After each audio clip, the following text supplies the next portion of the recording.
welcome to this review of my ICL 115807-001 keyboard. I've had this one for about a year, but now I've finally gotten around to reviewing it. I got it as part of a trade with someone I've traded with before, and I'm quite happy with the keyboard. As it happens, this one is brand new and still has the original box, which I always love. Moreover, it turned out to give some quite significant clues.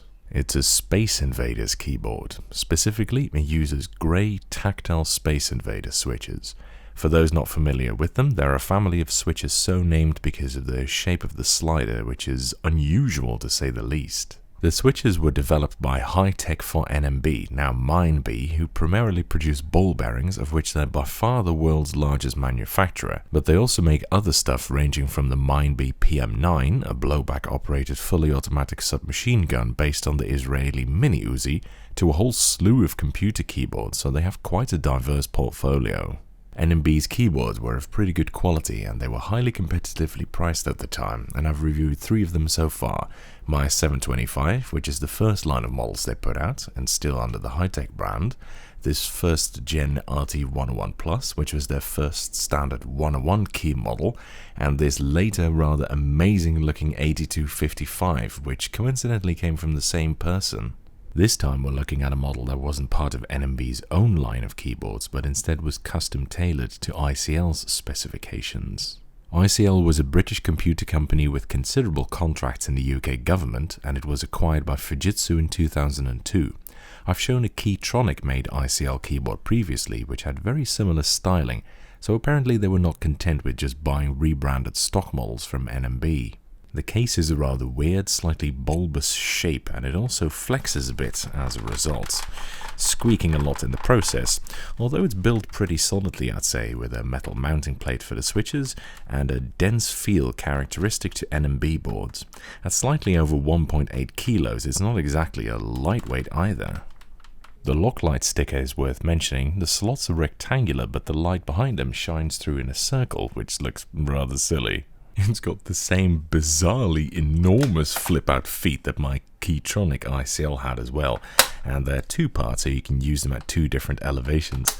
I don't really understand the need for such comically gargantuan feet, but it's certainly distinctive.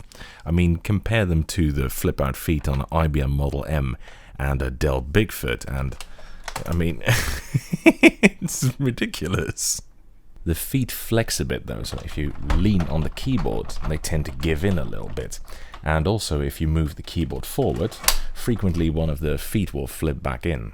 The cable is pretty tough as well. It's a long piece of coil with a PS2 plug at the end, and like many NMB cables, it's pretty thick. Honestly, overall the board is damn nicely built. There's a gutter for the cable as well, which works in a rather strange way. Instead of the cable coming out in the middle and giving you gutters to come out left, behind or right, it starts out on one side and then there's a bunch of these hooks that you can use to guide it to wherever you want. It's a nice system actually, I really like it. The keycaps are also excellent, as you'd expect of NMB, who use these delicious chunky PBT keycaps with dye sublimed lettering on them that never wears off. Even the spacebar is PBT, which very few manufacturers ever dare to do because of molding difficulties associated with large chunks of PBT. The keycaps that came with Space Invaders switches are in fact one of their big strengths, and it makes you wonder how they could push out keyboards with this level of quality for what was at the time less than almost 1/6 the cost of a Model M and 1/3 of a Cherry G80-1000. And now coming to the switches, as I mentioned at the start, they're tactile Space Invaders of the grey variety. NMB had an ugly habit for using colors semi-interchangeably for switch types, so tactile switches were usually grey, or the beige ones I've shown in a video before, with no clear distinction between the two. But grey switches could also be linear, and beige ones could also be linear or clicky, and the more commonly clicky black switches could also be tactile, and so it goes on and on and on. Basically, NMB used a whole slew of switches, of which I've only got a few, but, well, you get the idea. Now, these tactile Space Invaders are somewhat similar in idea to Cherry MX Brown, except the execution of the tactility is the other way around. The contacts are held open by a bar in the slider, and when you push the switch, the bar moves out of the way, which lets the contact hands come together, as you can see through this convenient mouth-shaped window in the slider. Like with Cherry MX, the way the tactility is generated is by using notches, but unlike Cherries, which have the notches in the slider, the notches in Tactile Space Invaders are in the contact hands instead. Compared to linear Space Invaders and clicky ones, which use a different mechanism to achieve tactility, you can see that the hands form a kind of cup in the middle through which you have to push the slider before it bottoms out. The result is a feel somewhat similar to MX Brown, although the tactility is greater than on MX Brown and the switch weighting is considerably stiffer. Of the Space Invader switches, the tactile ones are often the least well liked, and I tend to agree with that statement. They're not bad per se, but they're just not really what I want in a switch.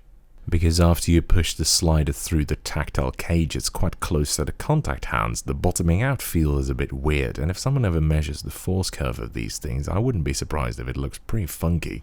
However, because the ICL is new old stock and the RT11 Plus I reviewed earlier wasn't, even though it wasn't in bad condition or anything, there is a considerable difference between them in quality of key feel. The ICL definitely feels a lot smoother and nicer than the NMB.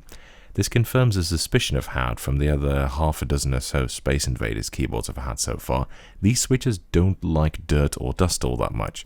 This isn't really a known thing for Space Invaders, but now, just like with Alps, I definitely advise people who buy Space Invaders to only buy really clean keyboards. The boards themselves clean up easily, but probably because of the open design of the switches, there is no top housing, these are a bit unprotected from the environment. So, again, watch out when you're buying boards like this. Now, one thing that Space Invaders are absolutely unmatched in is stability. Because of the large slider, which is held in place from all sides, there is virtually no wobble at all on NMB keyboards. Look at this.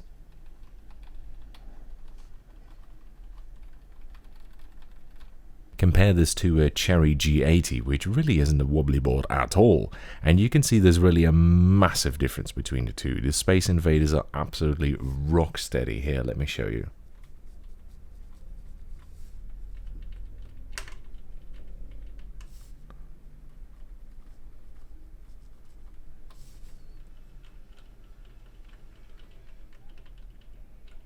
Now, wobble isn't necessarily a bad thing, and it's taken out of context by a lot of people, but some users find stability to be extremely important in their switches, and for those people, Space Invaders could be an excellent option.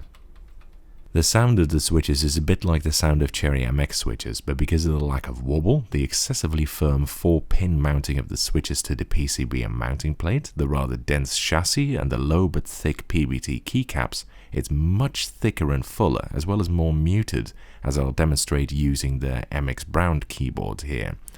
That particular keyboard is also already not very badly built and fairly dense as well.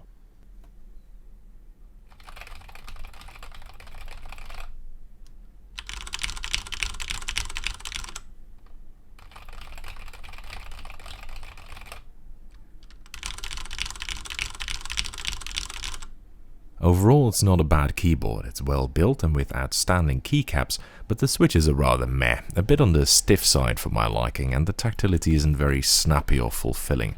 I'd much rather have either the linear or clicky ones, to be honest. That's it for this review. Thank you for watching. I hope you enjoyed it. And following is a typing demonstration of me typing on this keyboard.